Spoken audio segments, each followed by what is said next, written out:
Gundam Reincarnation capítulo 72. O retorno, 1. Anise Sliwood. A mulher de que Eugene se lembrava era alguém que combinava e não com a palavra fiel. Suas crenças e fé podem ter sido sinceras, mas sua conduta habitual definitivamente não combinava com a definição da palavra fiel ou seu título como santa. Anise gostava ainda mais de álcool do que Siena. Se Siena gostava de se divertir enquanto bebia, então Anise gostava só de beber.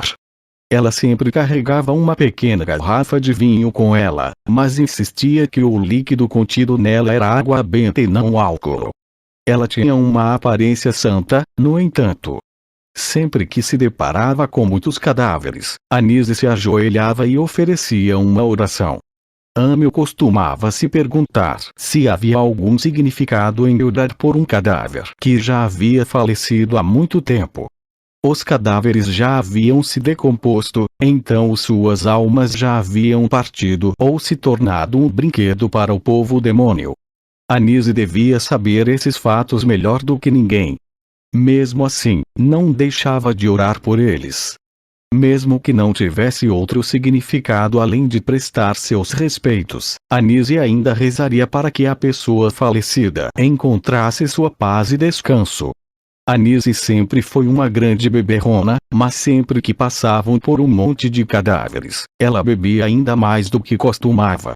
Mesmo quando diziam para ela não fazer isso, já que só ficaria bêbada, Anise ainda faria isso de qualquer maneira. No meio de um campo de batalha cheio do fedor infernal de cadáveres podres, Anise ainda não conseguia conter sua embriaguez. Quando este mundo será pacífico e feliz? Anise costumava fazer essa pergunta com frequência, sempre que era forçada a usar o cheiro de álcool para encobrir o fedor de cadáveres podres. As coisas devem ser pacíficas e felizes depois de matarmos todos os reis demônios. Mesmo se matarmos todos os reis demônios, isso não significa que todas as pessoas inocentes que eles mataram voltarão à vida. Mas podemos pelo menos salvar suas almas. Amiel, você acredita em vida após a morte? Não te deixa mais confortável acreditar que existe? Mas pensei que você não acreditava nos deuses. Isso e a vida após a morte são duas coisas diferentes. Embora eu não saiba sobre o inferno, definitivamente espero que haja um céu. E você não acha engraçado que seja você quem me pergunte isso? No Império Sagrado de Uras, o principal deus que eles adoravam era o deus da luz. Embora houvesse inúmeras religiões que podiam ser encontradas em todo o continente, mesmo entre todas elas, a que poderia ser considerada a principal fé era o deus da luz, que também servia como a divindade padroeira de Uras. Você acumula boas ações ao longo de sua vida, e quando morre suas boas ações se tornam luz e suas más ações se tornam trevas. Se a luz for brilhante o suficiente para banir toda a escuridão, você pode ascender ao céu. A escuridão não existe no céu. Os pecados do mundo surgem das trevas onde não há luz. Em outras palavras, no céu governado pelo Deus da luz, como não há trevas, não há pecado, e como não há pecado, não há sofrimento. Às vezes tenho dúvidas. Suas bochechas estavam vermelhas de embriaguez. Tantas pessoas morreram para os reis demônios, para o povo demônio, para as bestas demoníacas e para os monstros. Na longa história deste continente, o número de pessoas que encontraram uma morte tão infeliz é tão grande que é incontável. O Deus que eu sirvo é realmente tão onipotente que ele tem luz suficiente para iluminar a escuridão de todas as almas que morreram. Uma santa como você realmente duvida do seu Deus? Sim. Estou duvidando dele. No entanto, o Deus Todo-Poderoso a quem sirvo não disse nada, muito menos me puniu por minhas dúvidas. O lugar onde eles tiveram essa conversa foi no meio de um campo de batalha cheio de cadáveres. Foi depois de terem bloqueado o avanço daquele maldito selvagem, Kamash, o chefe dos gigantes. Inúmeros cadáveres humanos e cadáveres gigantes cobriam o campo de batalha. Morun fez o possível para proteger os soldados comuns. Enquanto chovia luz, Anise cuidou dos feridos. Os feitiços de Siena afastaram os gigantes dos soldados, enquanto Amel e Vermouth derrotaram Kamash. No entanto, as baixas aliadas eram inevitáveis. Um grande exército de bestas demoníacas acompanhava os gigantes. Poderosos demônios estavam misturados aqui e ali. Onde se misturaram na batalha, milhares de pessoas foram mortas ou feridas. Os sacerdotes do Império Sagrado que foram enviados como apoio e os médicos angariados de vários lugares cuidaram dos feridos, mas os moribundos ainda morreram. Isso era inevitável. Se Deus é realmente todo-poderoso, não deveria ser Ele quem derramaria sangue no lugar do sangue derramado por seus cordeirinhos. Anise. Se Ele realmente é a luz que ilumina todas as trevas, por que não ilumina pessoalmente essa escuridão sufocante? Ei! Mesmo neste exato momento, quando o mundo foi mergulhado em uma profunda escuridão. Agora é noite. O amanhecer que virá em breve não iluminará aqueles que deram seus últimos suspiros nesta escuridão total. As únicas coisas que serão iluminadas pelo amanhecer são cadáveres. Amel. Sabe quantas pessoas morreram aqui hoje? E não é só aqui. Em todos os lugares do mundo. Ontem, hoje e amanhã. Inúmeras pessoas morreram no escuro e, mesmo em lugares iluminados pela luz, morreram e continuarão a morrer. Você está bêbada. Eu realmente quero acreditar no meu Deus. No entanto, não consigo entender completamente sua vontade. Não importa quão belo seja o céu que alcançaremos após a morte, o mundo ainda é tão miserável. Por que Deus não ilumina o mundo com sua luz? Temos Vermouth. Isso foi o que Amel disse na época. Eu não sei qual é a doutrina do Deus da luz. Mas sei que aquele maldito Vermouth é um monstro indescritível. Você já não disse isso várias vezes? Ele é um milagre enviado por Deus. Como Deus não pode descer aqui para cuidar do mundo sozinho, Ele provou sua existência enviando-nos um milagre vivo na forma de Vermouth. É por isso que ele é o herói, e porque a espada sagrada o reconheceu como seu mestre. Não é verdade? Eu nunca pensei que ouviria esse tipo de palavras de você. Eu também não quero dizer esse tipo de coisa. No entanto, é tão irritante ouvir suas divagações bêbadas. Agora, eu não acho que estava realmente me pedindo para confortá-la, já que não sou o tipo de cara que as pessoas procuram para conforto. Portanto, Amel apenas tentou ser o mais honesto possível. Apenas pense assim. Qual é a utilidade de ficar com raiva de um Deus que não lhe dá nenhuma resposta? Tudo o que precisamos fazer é matar todos os reis demônios e salvar o mundo. Se formos bem-sucedidos, então tudo depois disso ficará bem. Todas as almas capturadas pelo povo demônio serão salvas e subirão ao céu, e o mundo será um lugar pacífico e feliz. Amel acaba de dizer o que lhe vinha à mente. Ele não tinha certeza se tinha conseguido convencer Anise. No entanto, na opinião de Amel, ele só queria oferecer a ela um propósito claro como alternativa ao ressentimento de um céu que talvez não existisse ou de um Deus no qual ela não pudesse mais ter fé. Seremos realmente capazes de fazer isso? Nós podemos fazer isso. Temos Vermouth e também temos uma santa como você. A Siena, Morun e eu também. Somos fortes, fortes o suficiente para matar todos os reis demônios e salvar o mundo. Mesmo que fosse vago, ela precisava de esperança. Então é por isso que você deveria parar de falar dessas coisas sem sentido e me deixar tomar uma bebida. Não é para você beber tudo sozinha. Isso não é álcool, é água benta. Eu não posso dar a alguém como você que não tem fé.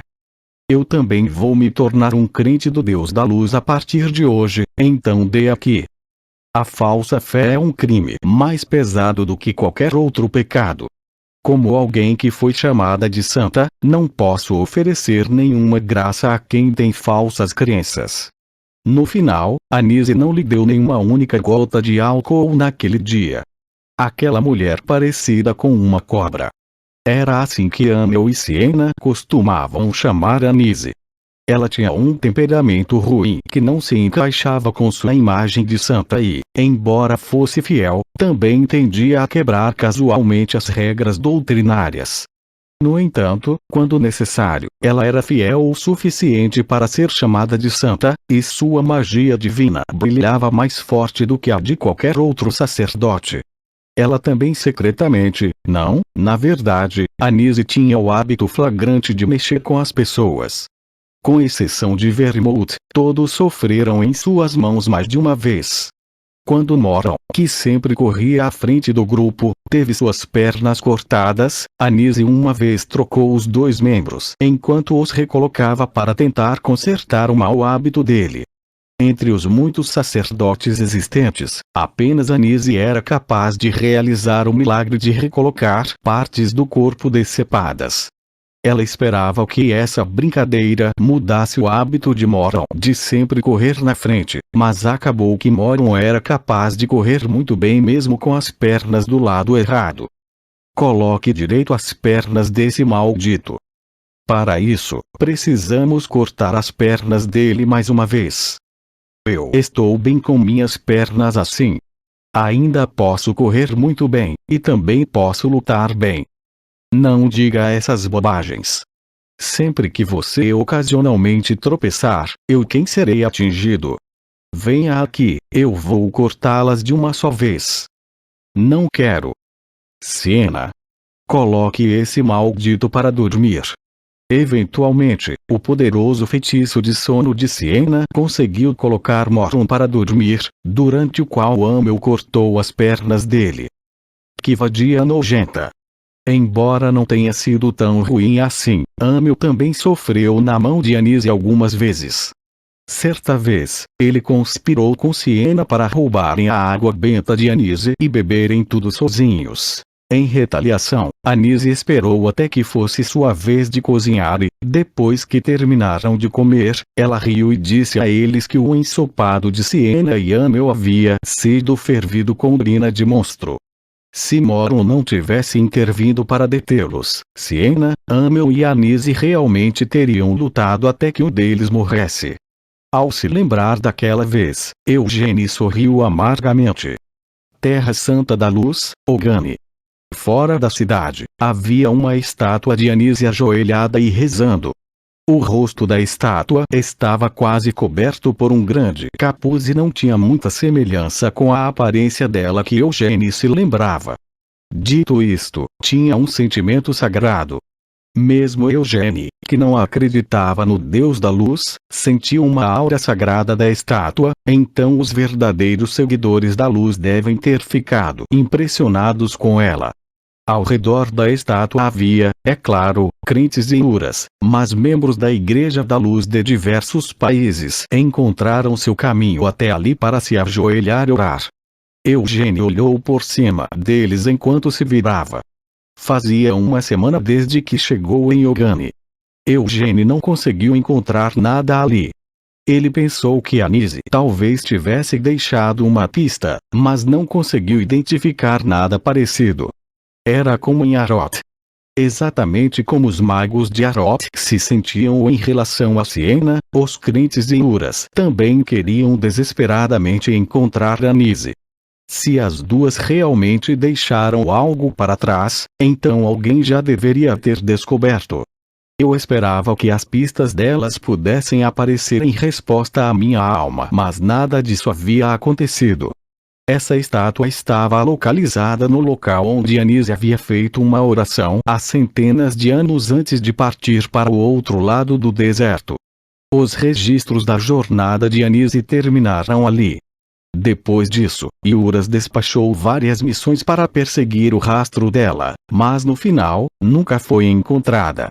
Porque ela estava em Naama de todos os lugares? Eugênie se perguntou. Ele poderia fazer uma suposição vaga sobre isso. No presente, Com o desenvolvimento da magia, portões de teletransporte foram instalados em todos os países, mas esse não era o caso há centenas de anos. Se você pegasse um navio através dos oceanos de Uras, chegaria à cidade portuária localizada ao norte de Ogani. A partir daí, ela começou sua peregrinação. Ela provavelmente veio aqui para prestar suas homenagens no meu túmulo. A reclusão de Siena e a peregrinação de Anise, esses dois eventos não se sobrepunham completamente. Siena havia entrado em reclusão alguns anos antes. Depois, Anise, que era reverenciada como santa em Uras, embarcou em uma peregrinação. Eugênie relembrou. Meu túmulo foi selado. Seu túmulo só havia sido redescoberto 6 anos atrás. Provavelmente foi revelado logo depois que ele encontrou o colar de Amel no cofre do tesouro dos Lyonheart. Em resposta a essa descoberta, o seló em seu túmulo deve ter desaparecido. Anise não poderia ter entrado no meu túmulo. Se ela tivesse conseguido entrar, Anise não teria deixado parecendo uma ruína. Enquanto olhava para a estátua dela, um sentimento amargo tomou conta de Eugênie. Vermouth, o homem fingiu seu próprio funeral, sobreviveu à sua suposta morte e depois invadiu o túmulo de Amel. Lá, ele entrou em uma luta contra Siena. Vermouth conseguiu derrotá-la, então o selou tanto a espada do luar, quanto o túmulo. Isso tudo aconteceu 200 anos no passado. Anise, uma imagem dela vagando pelo deserto foi desenhada na mente de Eugênie. Enquanto vagava em busca de seu túmulo desconhecido, o que diabos Anise poderia estar pensando? Poderia Vermouth também estar envolvido no desaparecimento de Anise? Eugênie não tinha certeza disso, pois Anise não havia deixado nenhuma pista para trás. Pelo menos por enquanto, a única que deixou uma pista clara de sua localização atual foi Siena. O foco de Eugênie se desviou brevemente para as folhas da árvore do mundo que estavam armazenadas dentro de seu manto. Milord. Laman, que estava quieto ao lado de Eugênie, falou com uma expressão cautelosa. Você mudou de ideia? Não. Disse Eugênie, balançando a cabeça. Antes de saírem da cidade, ele só queria olhar para a estátua uma última vez. Ele não conseguiu encontrar nenhuma pista, e Eugênie não tinha confiança para procurar quaisquer pistas que pudessem ter sido deixadas neste vasto deserto 200 anos atrás. Dito isto, ele também não poderia ir para o reino de Morton. O rei demônio do encarceramento sabia que Eugênie era a reencarnação de Amel. Desde que recebeu um aviso dele, ir para o norte para um país que fazia fronteira com Elmut era muito perigoso. Por enquanto, sua força era insuficiente. Eugênie sentiu profundamente essa verdade. Desde que reencarnou, nunca esteve tão desesperado por poder, mas agora o ansiava. Ele quase foi morto por um cavaleiro da morte em um estado imperfeito. Ele também quase morreu nas mãos de Amélia Mervyn. Mesmo quando o rei demônio do encarceramento estava na frente dele, Eugênie não foi capaz de atacar para tentar matá-lo. Eugênie confirmou. Estamos voltando para Kiel. Fazia 2 anos desde que deixou a propriedade principal do clã Lyonheart. Era hora de ir para casa. Capital do Império Kiel, Ceres. Toda a grande floresta fora da capital fazia parte da propriedade dos Lyonheart, e também era o único lugar na capital onde um portão de teletransporte havia sido instalado dentro de uma propriedade. Sian Lyonheart estava de pé com os braços cruzados na frente do portão. Ele, que logo se tornaria adulto em seu 20º aniversário, era quase um certo que se tornaria o próximo patriarca do clã Lyonheart.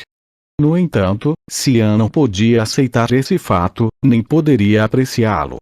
Isso era por causa de Eugênie, que voltaria em breve. Aquele filho da puta, Sian chegou para si mesmo. Sian não pôde deixar de se sentir complicado. Ele deveria se sentir feliz ou triste por se encontrar com esse irmão, que não compartilhava nenhuma gota de sangue com ele, que estava voltando depois de 2 anos inteiros. Além disso, havia alguns outros fatores. Depois que a esposa principal, Theonis, e o filho mais velho, Evard, partiram da propriedade principal, Ancila assumiu o controle total dos servos da propriedade. Como seu filho, Cian esteve na vanguarda desses esforços. Nesses 2 anos sem Eugênie, Cian não negligenciou seu treinamento diário, e até treinou regularmente com seu pai. Junto com o treinamento intenso de sua mãe sobre como ser o sucessor perfeito, Cian também manteve sua prática com a fórmula da chama branca. Ele estava saindo com os cavaleiros mais jovens e, enquanto inclinava a cabeça para os cavaleiros que serviam a família principal há muito tempo, ele educadamente pediu a ajuda deles. A princípio, Cian odiou esse cronograma rigoroso, mas gradualmente passou a aceitá-lo. Cian queria se tornar o patriarca. Era algo que sua mãe sempre falava com ele quando era jovem, e o próprio Cian desejava o assento patriarcal. Agora que Evard havia sido desqualificado, a sucessão de Cian como o próximo patriarca estava quase garantida. Felizmente, não havia rivalidade com sua irmã gêmea, Ciel. Ela havia desistido de seu direito de sucessão porque queria se tornar uma membra dos Cavaleiros Leão Negro. Se apenas Eugênie não estivesse lá, Cian se tornar o próximo patriarca teria sido uma certeza. Porra! Cian chegou. Cian odiava ser visto assim, e também odiava quando seus pensamentos se voltavam para isso. Se fosse contra aquele idiota do Evard, ele poderia não se importar, mas Cian não suportaria competir com Eugênie. Contra Eugênie, Cian sentia uma rivalidade competitiva e uma sensação de derrota iminente. Mesmo que eles ainda não tivessem se encontrado, Cian já estava pensando em sua própria derrota. Cian estava irritado com esse lado de si mesmo, e odiava o modo como pensar em Eugênie o irritava. Eugênie Lyonheart, aquele cara era um filho da puta. Depois de ter sido adotado há 6 anos, Cian sofreu nas mãos dele todos os dias. Eram espancamentos disfarçados de treinos. Ao contrário das surras impiedosas que sofria, Cian nunca conseguiu derrotar Eugênie nenhuma vez. Cian, Ancila, que estava observando a expressão de seu filho endurecer, falou: "Você não parece estar feliz com a volta do seu irmão." "Eu fico feliz em vê-lo voltar, mas ficaria muito mais feliz se ele não voltasse," admitiu Cian. Cian. "Se ele disser que quer se tornar o patriarca, provavelmente vou me afastar dele," disse Cian enquanto balançava a cabeça com um suspiro profundo. "Porque ele é mais adequado para se tornar o patriarca do que eu." De acordo com Ciel, aquela criança, Eugênie, disse que não quer se tornar o patriarca. Ancila o lembrou. Isso foi há 2 anos. Ele pode ter mudado de ideia desde então. Cian argumentou pessimista. "Contanto que você não se afaste dele, não há como Eugênie se tornar o próximo patriarca." Mas essa seria a decisão certa para o clã Lyonheart. Cian, você precisa ter uma determinação firme. O patriarca do clã Lyonheart deve ser o herdeiro mais forte da família principal. Você podia ser mais fraco que Eugênie há 2 anos, mas agora, aquele maldito deve ter suado tanto quanto eu. Cian cerrou os dentes enquanto olhava para o portão de teletransporte. "Mãe, não acredito que o sangue deva ser mais grosso que o suor. Se Eugênie é mais forte do que eu e quer se tornar o patriarca, então o que devo fazer?" "Veja, você ainda quer se tornar o próximo patriarca." Ancila notou sua hesitação, mas ela não podia simplesmente descartar as palavras de seu filho como imaturidade. Ela realmente queria que seu filho, que herdou o sangue de um grande herói, se erguesse e se tornasse o próximo patriarca do clã Lyonheart. Mas em vez de pressioná-lo, Ancila disse: Você não é mais uma criança. Como tal, precisa tomar essa decisão sozinho. Se quer se tornar o patriarca, então pode simplesmente se tornar o patriarca. E se quiser se afastar, então pode simplesmente se afastar. Mas não é isso que mamãe quer para mim. Observou Sean com surpresa. Parece que eu criei você com muita rigidez. Disse Ancila com um suspiro enquanto dava um tapinha no ombro de Sean. Eu não quero me tornar como Tiones. Com isso, quero dizer que não quero arruinar meu filho com minha própria ambição excessiva. Sou diferente de Evard, insistiu Sean. Isso mesmo, você é diferente. Concordou Ancila. Então deve fazer o que acha certo. Quanto a mim, não importa o que você escolher, ficarei orgulhosa por fazer a coisa certa. Quero respeitar a sua vontade. Ela realmente seria capaz de fazer isso? Embora tivesse dito esse tipo de coisa, Ancila sentiu que deveria se questionar. Desde que se tornou a segunda esposa da linha direta dos Lyonhart, queria fazer de seu filho o próximo patriarca. Se não fosse pelo incidente com Tiones e Evard, poderia ter ficado furiosa com as palavras incertas de seu filho. Ela não teria sido capaz de se conter como tinha feito agora.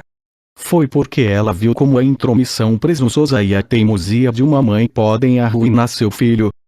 Sean, meu rapaz, apenas tenha isso em mente. Assim como você tem seus próprios pensamentos e desejos, Eugênie também terá seus próprios pensamentos e desejos. Ancila o lembrou. Sean ouviu em silêncio. Você não tem ideia do que seu irmão deseja. Quem poderia imaginar que Ciel realmente se tornaria um leão negro?